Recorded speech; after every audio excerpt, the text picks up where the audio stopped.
Hello mga lalab! Today po magluluto tayo ng um, ground chicken with hard tofu and green beans. So, um, papakita ko po sa inyo ang aking ingredients. Ito po yung hard tofu. So, ang gagawin po natin dyan, ipa-fry po natin siya sa oil. Pana-fry na po siya sa oil, igigisa na po natin yung ating minced ground chicken or ground chicken. Gisa po natin siya sa onion, sa garlic, tsaka po sa lagyan po natin siya ng green beans. So, ito na po yung green beans. Yan. So, mamaya po, ipapakita ko sa inyo ang ating nalutong ground chicken with hard tofu and green beans. Okay po. Ayan, nilagyan na po ng oil. Painitin lang po natin yung oil, guys. And then, igisa po natin yung garlic natin, onion, and then yung ating ground chicken. So, unahin po natin yung ating garlic sa paggisa. Samahan nyo akong magluto tayo. Ayan po. Iba-brown lang po natin yung ating garlic.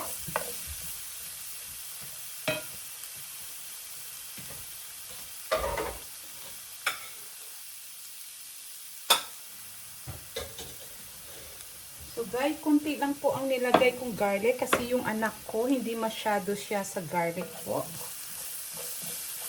So depende po kung adult ang kakain at gusto niyo maraming garlic, lagyan niyo po ng maraming garlic.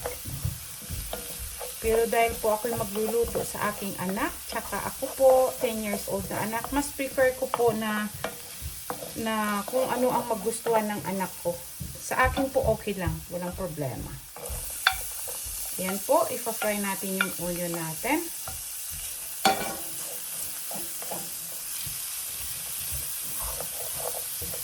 Huwag nyo pong, sunugin yung inyong garlic at onion pag nagpa-fry kayo, guys. Kasi, nagiging mapait po yun pag sunog. So, ganyan lang po. Tapos, ito po yung ating ground chicken. Nakikita nyo po kasi yung ground chicken, talagang hinuhugasan ko po siya. Tapos, ilagay ko sa strainer. Kasi ayoko po yung nakikita yung blood sa aking chicken po. So, hinuhugasan ko po siya after ko ma-defrost. So, hugasan mo lang po. Tapos, strain mo siya. Yan po. Sa strainer nyo na hugasan, guys. Ilagay nyo ang ground chicken sa strainer. Tapos, hugasan nyo sa running water. Sa gripo ninyo dyan. Yan. So, iba-brown lang po natin ito. Tapos, depende sa inyo kung lalagyan nyo siya ng chicken powder or oyster sauce. Yan. Ang anak ko kasi masilan siya, guys, pag natikman niya yung ayaw niya talaga. Pero mas maganda kung meron siyang chicken powder. So, depende sa inyo kung lalagyan niyo siya ng chicken powder po. Mamaya. Ang iba naman nilalagyan nila ng oyster sauce. Pero ewan ko dito sa anak ko. Ayaw niya ng ganun. Chicken powder lang lalagay nyo, guys, kung ayaw ng anak ninyo. Depende sa taste ninyo. Pero pwede nyo siyang lagyan ng oyster sauce. Tsaka, chicken powder. Yan. Iba-brown nyo lang po yung ground chicken, ha? Yan. Brown nyo siya. Mas maganda yung brown ang chicken. Yan po. Pag na-brown na yan, ilagay nyo po yung beans. Yung beans po na gamit ko ay ito po. Yan. Yan po yung beans. Kahit na anong beans gusto nyo. String bean man siya or green beans. So, depende sa inyo guys kung anong gusto ninyong gamitin. Kasi nilalagyan ko siya ng vegetables guys. Kasi fiber po yung vegetables sa atin. Maganda po sa katawan. Yung hindi mahilig sa vegetables, huwag nyo nang lagyan kung ayaw ninyo. Lagyan nyo na lang ng hard tofu. Yung soybean ba, kanina pinakita ko sa inyo. Hinugasan ko muna yung soybean. Tapos fry ko siya. Para po hindi siya malamog. Pag pinakuluan nyo na po. Ito po na ang finished product ng tofu natin kanina. Na fry ko sa ano po. Sa oil. Yan. So, nilagyan ko lang po ng design na parang pizza. Kasi my son's favorite food is pizza. So, nilagyan ko lang po yan ng design.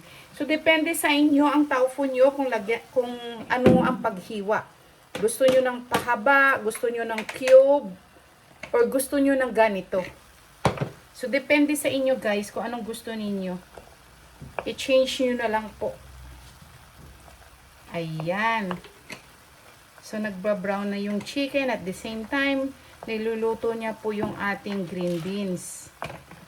So, dito sa ano na ito, sa part na ito, lagyan nyo ng chicken powder. Isang teaspoon ng chicken powder guys, kung meron kayong chicken powder po. So, yan o, isang teaspoon po na chicken powder. Yan.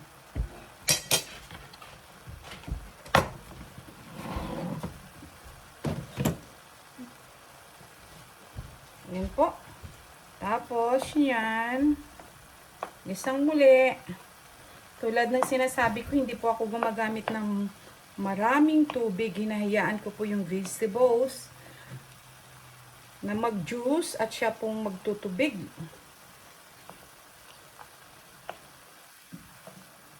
So, kung gusto nyong lagyan ng konting tubig, okay rin. Pero, not too much. Para malasahan nyo guys yung vegetables.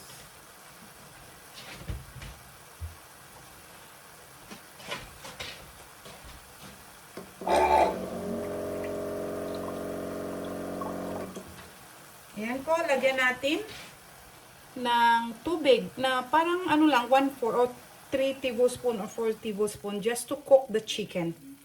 Ground chicken. Tapos takpan nyo siya guys.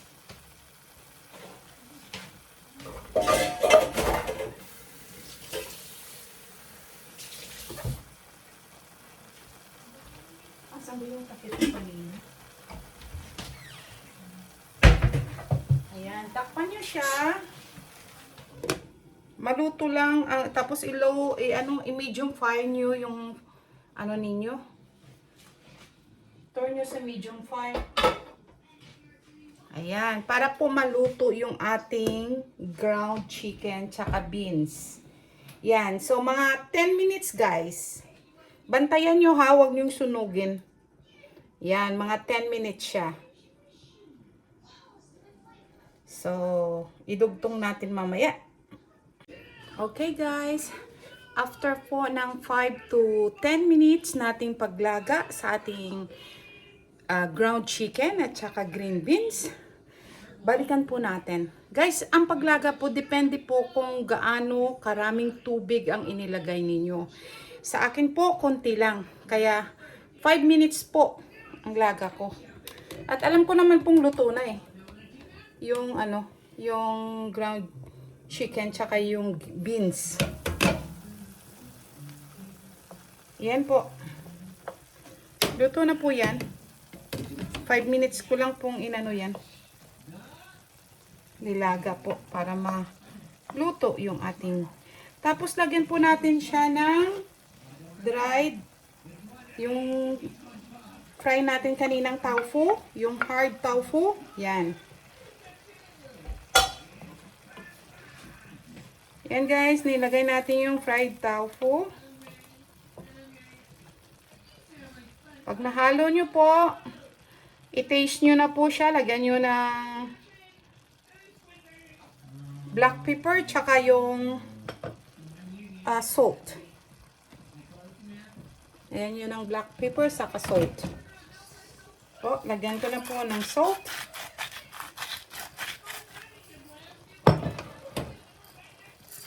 Tapos yung black pepper natin. Guys, sa puntong ito, pwede nyo lagyan siya ng oyster sauce. Kung gusto ninyo ng oyster sauce. Pero pag ayaw ninyo, chicken po na powder. Chicken powder lang ang ilagay ninyo. Ayaw ng anak ko ang oyster sauce. Kaya hindi ko na siya lalagyan. Haluin nyo lang. Konting kulo. Tapos luto na po yan. Kasi fry na kanina yung tofu eh. Nilagyan ko siya ng salt, ang tofu. Tapos fry ko siya sa oil. Tapos ito po ay fresh from my garden. Scallion po. Or spring onion. Mamaya. Tapos mag-dissolve po kayo ng cornstarch. Ayan. Slurry yung tawag dito. So, mag-dissolve kayo ng cornstarch sa water po. Ayan. Ang gamit ko po dito ay 1 full teaspoon of cornstarch. Tapos nilagyan ko ng tubig. Masarap po ito pag may oyster sauce, guys. So, kung gusto nyo po yung oyster sauce, masarap din pag walang oyster sauce. Pero mas gusto ko pong may oyster sauce. Pero ayaw ng anak ko. So, chicken powder lang po talagang nilagay ko. Ayan, timplahin nyo na po. Kung okay na yung alat niya, tsaka yung black pepper na spice, timplahin nyo po siya. For me, okay na po. Hindi po ako masyado sa alat. Okay na po siya. Hintayin nyo lang po na magsanib yung sauce sa ating tofu. Luto na po yung tofu eh, kanina. Fry natin. So, garnishan nyo po siya ng scallion. Ayan.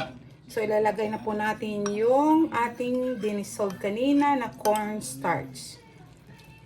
Ayan. Medium fire po yan ha, guys. Medium fire.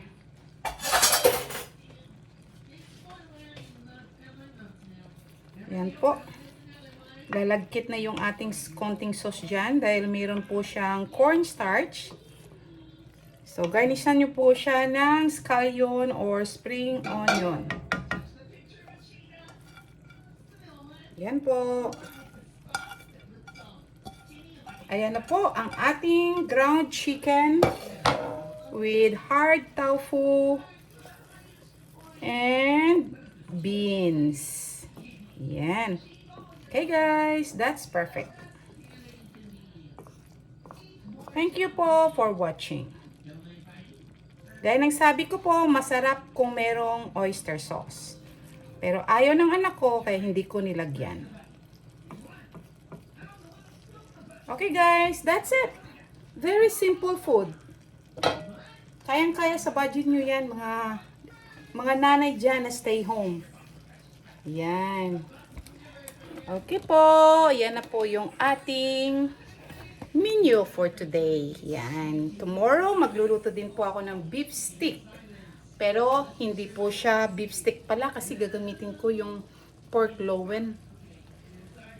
So guys, tomorrow, we're gonna see if I have time to cook because always busy. Thank you guys for everything, for continually watching Ali Falcon vlog. Please like, subscribe, share, and press that notification bell para po updated kayo lagi sa aking mga video. Thank you po, regards po sa lahat ng mga stay-home mom and plain housewife. God bless to all of you guys. Bye.